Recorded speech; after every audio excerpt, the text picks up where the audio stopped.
Paano magbayad ng inyong NBI clearance through GCash? So first of all, kailangan natin ng screenshot ng ating reference number or copy ng ating reference number. Papunta na tayo sa ating GCash app.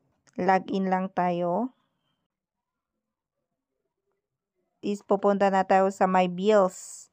Ayan, click natin yung bills. Then dito sa My Government. Ayan. Tapos, i-search lang natin ng NBI.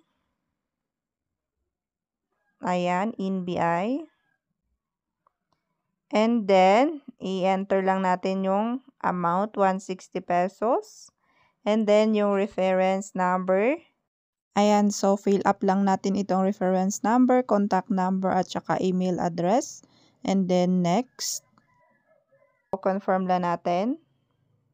So, ganun lang kadali guys magbayad ng ating NBI clearance.